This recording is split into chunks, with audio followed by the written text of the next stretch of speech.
Someone you trusted has betrayed you. Perhaps it was a friend who shared your secrets. A business partner who deceived you. A spouse who broke their vows. A colleague who took credit for your work. A family member who turned against you when you needed them most. The pain is real. The anger is justified. The sense of violation runs deep.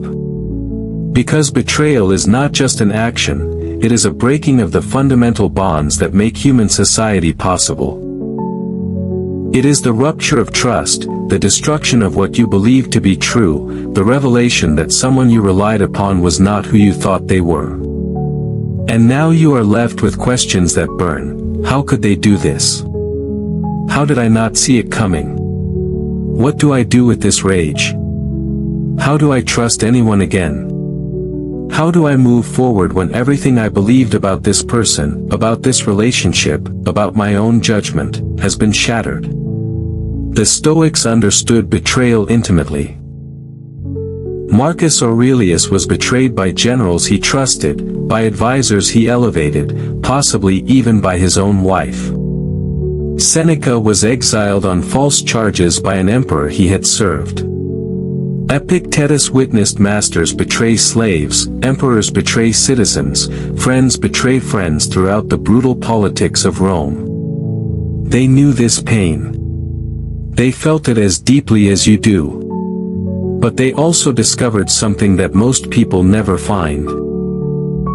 A way through betrayal that does not require you to become bitter, to close your heart, to lose your capacity for trust, or to carry the poison of resentment for the rest of your life.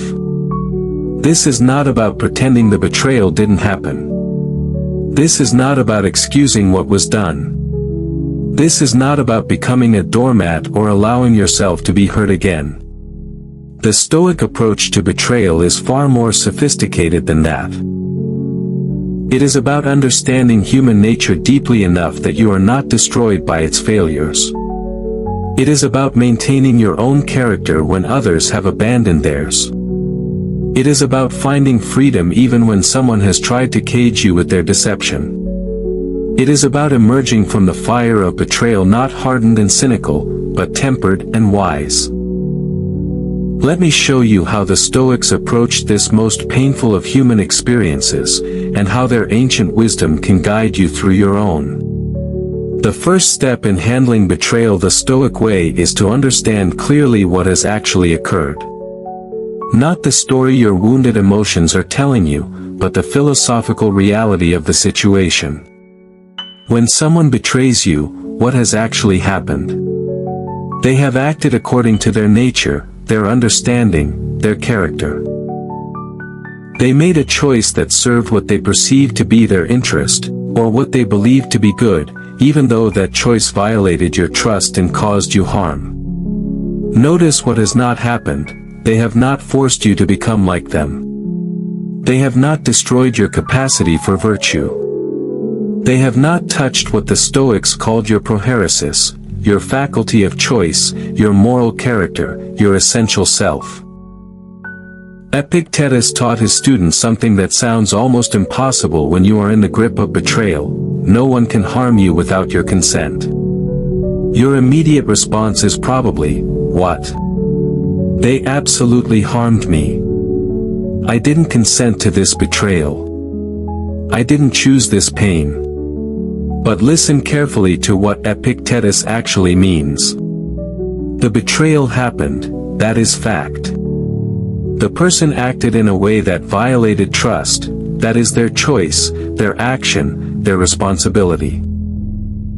But whether this betrayal destroys you, corrupts your character, poisons your soul, makes you bitter and unable to trust, that is your choice. The harm they can do is limited to externals.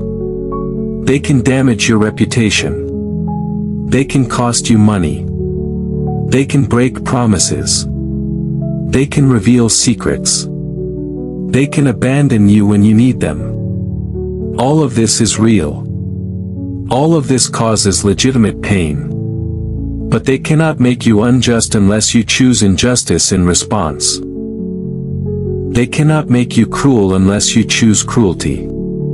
They cannot destroy your integrity unless you abandon it yourself. The deepest harm, the corruption of your character, this requires your participation. This is not minimizing your pain. This is identifying where your power actually lies. They took something from you, trust, security, perhaps material things. But whether you let them take your virtue, your peace, your capacity for goodness, this remains in your hands. To handle betrayal without being destroyed by it, you must understand why it happens. Not to excuse it, but to see it clearly. Marcus Aurelius practiced something every morning that prepared him for exactly this kind of pain. He would say to himself, when you wake up in the morning, tell yourself, the people I deal with today will be meddling, ungrateful, arrogant, dishonest, jealous, and surly. They are like this because they can't tell good from evil. Read that last line again. They are like this because they can't tell good from evil. This is the Stoic insight into human behavior. People act wrongly, they betray, they deceive, they harm, not because they are inherently evil, but because they are confused about what is actually good. They mistake externals for genuine goods.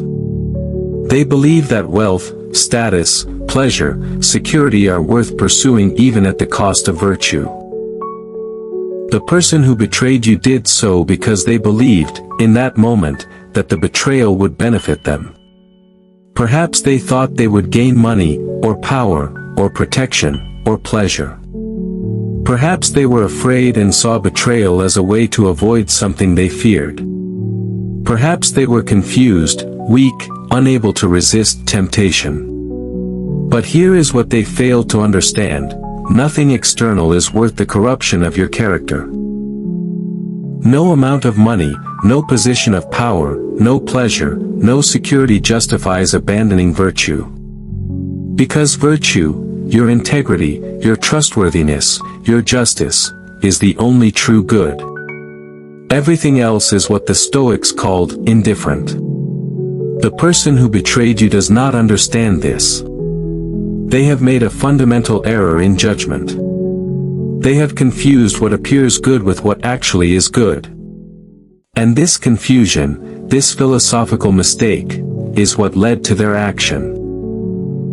Marcus Aurelius reflects on this: when people injure you, ask yourself what good or harm they thought would come from it. If you understand that, you'll feel sympathy rather than outrage or anger. This does not mean you approve of what they did. This does not mean there should be no consequences. But it means you understand that they acted from ignorance, from confusion about what matters, from a mistaken belief about what would truly benefit them. And here is the tragedy. The betrayal has not benefited them, even if they gained what they sought. Because they have damaged their own character. They have proven themselves untrustworthy. They have corrupted the one thing that actually matters, their virtue. They have harmed themselves far more deeply than they harmed you, even if they don't yet realize it. Now we come to the practical heart of the Stoic response, the dichotomy of control. You cannot control that the betrayal happened. That is past. That is fixed. That is not yours to change, no matter how much you wish it were otherwise. You cannot control the character of the person who betrayed you. Their choices are theirs. Their moral development is their responsibility. You cannot force them to be trustworthy, to feel genuine remorse, to understand what they have done. You cannot control the external consequences of the betrayal. If they damaged your reputation, you cannot directly control how others now perceive you. If they cost you money, that loss has occurred. If they broke relationships, you cannot single-handedly repair what they destroyed. All of this is outside your control. And the Stoic wisdom is this: stop investing your emotional energy in what you cannot control. Stop rehearsing imaginary confrontations. Stop obsessing over what you wish they had done differently. Stop trying to understand the incomprehensible. Release it. What can you control? You control how you interpret this betrayal. You can see it as evidence that all humans are untrustworthy and close your heart forever. Or you can see it as one person's failure, one person's confusion, one person's weakness, not a universal truth about humanity. You control your response. You can respond with proportional justice, setting appropriate boundaries, and protecting yourself wisely. Or you can respond with disproportional revenge, with obsessive hatred, with actions that corrupt your own character. You control what you learn from this. You can learn discernment, how to read character more carefully, how to trust more wisely, how to protect yourself without becoming cynical. Or you can learn nothing except bitterness. You control your own character through this trial. You can maintain your integrity, your honesty, your capacity for trust with those who deserve it. Or you can let the betrayal turn you into someone you don't want to be. This is where your power lies. Not in changing what happened. Not in controlling them. But in choosing who you will be in response to what they did. Here is what makes the Stoic approach to betrayal so demanding and so liberating. Your task is not to change them or to get even. Your task is to remain yourself.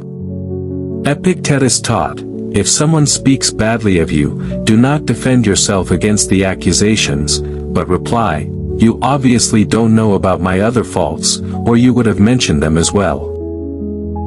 This is not a weakness. This is incredible strength. It is the capacity to remain who you are, someone with integrity, someone who does not need others' approval, someone who knows their own character, regardless of what others say or do.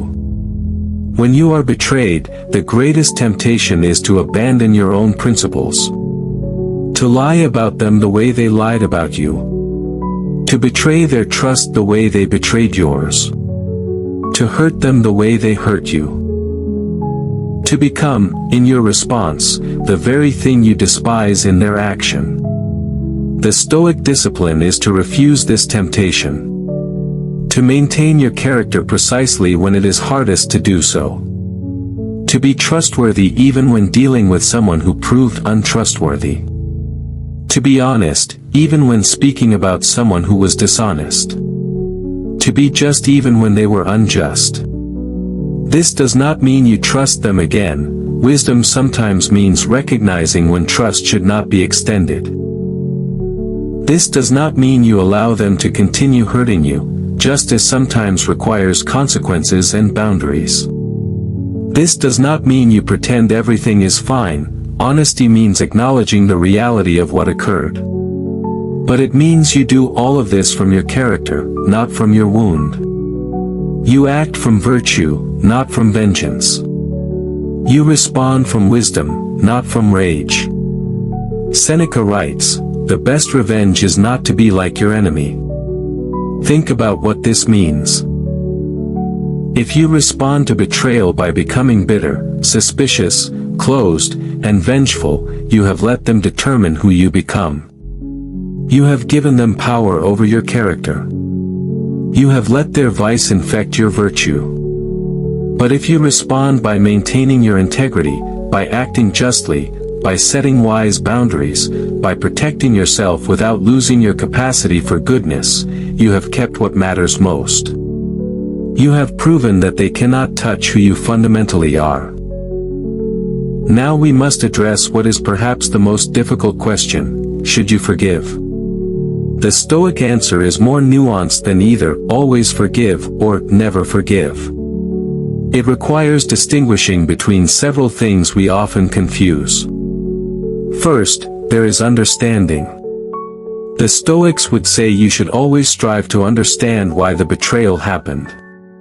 Not to excuse it, but to see it clearly.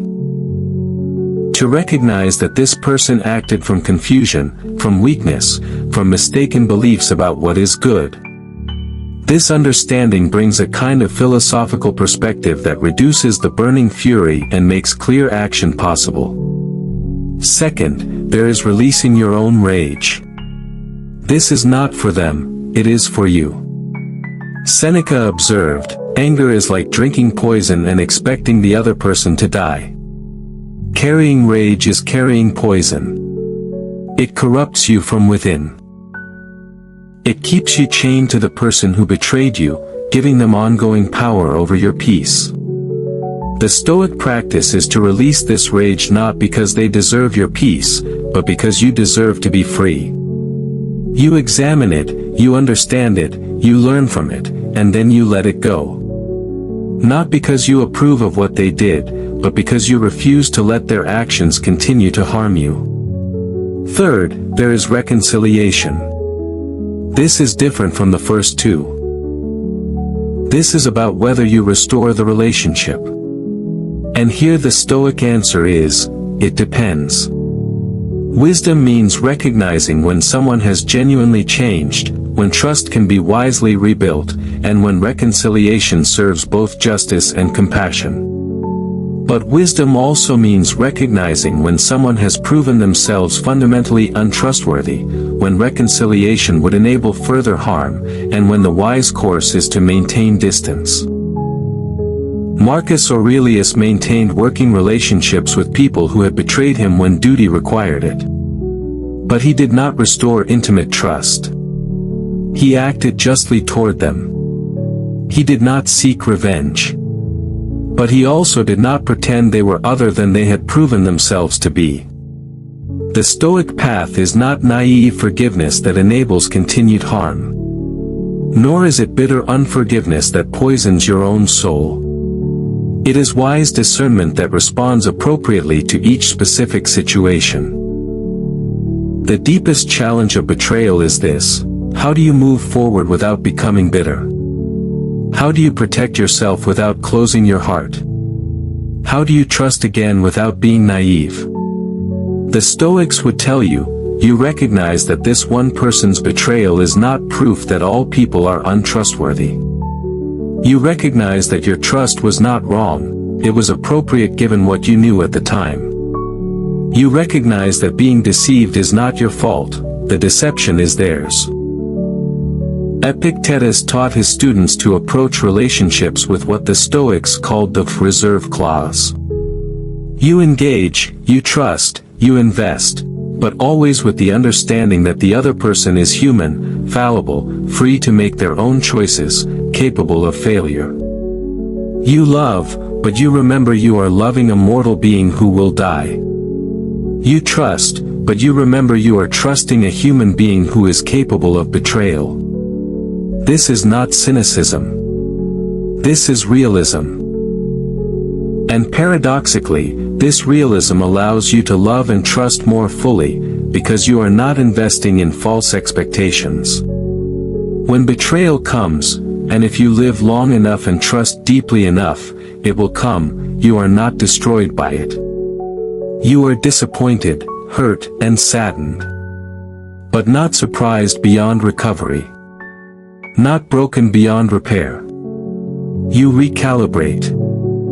You learn. You adjust your trust to match what this person has proven themselves to be. But you do not close yourself off from all trust. You do not let one person's failure poison your capacity for connection with others. Marcus Aurelius, despite being betrayed repeatedly, continued to trust his remaining loyal advisors. He continued to believe in the possibility of human goodness. He continued to engage with people openly. Because he understood that the alternative, becoming so defended that you allow no one close, becoming so cynical that you trust no one, is its own kind of death. The person who betrayed you has taken enough. Do not let them also take your capacity for human connection, your ability to love, your openness to beauty in relationships. Guard these carefully. They are more valuable than whatever the betrayal cost you. There is something the Stoics understood that most people miss: every difficulty, including betrayal, is also a teacher. Not because the difficulty itself is good, but because your response to it reveals your character and provides an opportunity to strengthen it. What does betrayal teach? It teaches you discernment. You learn to read character more carefully. You learn to notice red flags you previously missed. You learn to distinguish between words and actions, between promises and follow-through. This is not paranoia. This is wisdom. It teaches you the limits of external security. You learn viscerally what the Stoics taught intellectually, that no external relationship, no matter how seemingly solid, is guaranteed. That the only true security is internal. In your character, your virtue, your capacity to handle whatever comes. It teaches you compassion. Having experienced this pain, you understand what others feel when betrayed. You become more patient with their struggles to trust, more understanding of their caution, and more empathetic to their wounds. It teaches you your own strength. You discover that you can survive what you thought would destroy you. That you can maintain your character through trials. That you are more resilient than you knew. It teaches you what matters. In the aftermath of betrayal, the trivial falls away. You see clearly what and who actually matter in your life. You stop wasting time on superficial concerns. You appreciate more deeply those who have remained trustworthy. Seneca wrote, "Difficulties strengthen the mind, as labor does the body." This is not claiming that betrayal is good or that you should be grateful for it. This is recognizing that you can extract value from even the most painful experiences. You can use this as material for your growth rather than letting it be only destruction. Here is the final and perhaps most profound Stoic truth about betrayal: the person who betrayed you cannot take your freedom unless you give it to them. They can take your money, your reputation, your position, your sense of security. But your essential freedom, your capacity to choose your responses, to maintain your character, to decide what this means, remains absolutely yours. When you obsess over what they did, rehearsing it endlessly, you give them power over your present. When you let their action determine who you become, you give them power over your future. When you make your peace dependent on them facing consequences, on them understanding what they did, on them suffering as you suffered, you remain chained to them. The Stoic practice is to take back your freedom. To recognize that they acted according to their nature. You cannot change that. You cannot force understanding, cannot compel remorse, cannot guarantee justice. But you can be free of them by placing your happiness exclusively in what is yours, your virtue, your character, your reasoned choice. Marcus Aurelius ruled an empire. He could have had people executed for betrayal. But he wrote in his private journals, "The best revenge is not to be like your enemy." Because he understood that the real victory is not in what happens to them. It is in who you remain despite what they did. You are free when you can think of the person who betrayed you without rage consuming you. When you can acknowledge what happened without it defining your life. When you can move forward, having learned but not having hardened. When you can trust again, wisely, those who deserve trust. This freedom is not easy to achieve. It is a practice, a discipline, something you choose repeatedly until it becomes natural. But it is the most valuable thing you can gain from the most painful experience. Betrayal is one of the deepest wounds a human being can experience. The Stoics did not deny this. They felt it as acutely as you do. But they discovered that you do not have to be destroyed by it. That you can maintain your character when others abandon theirs. That you can emerge from betrayal wiser, stronger, more compassionate, not harder, not colder, not closed. The path they offer is demanding. It requires you to understand rather than simply rage. To control what you can rather than obsess over what you cannot. To maintain your virtue when responding to vice. To release your bitterness without becoming naive. To extract wisdom from pain. But it is possible. Marcus did it. Epictetus did it. Seneca did it. And countless others across 2,000 years have proven that the Stoic approach to betrayal works. You cannot change what was done. You cannot undo the betrayal. But you can decide who you will be in response to it. You can choose whether this defines you or refines you.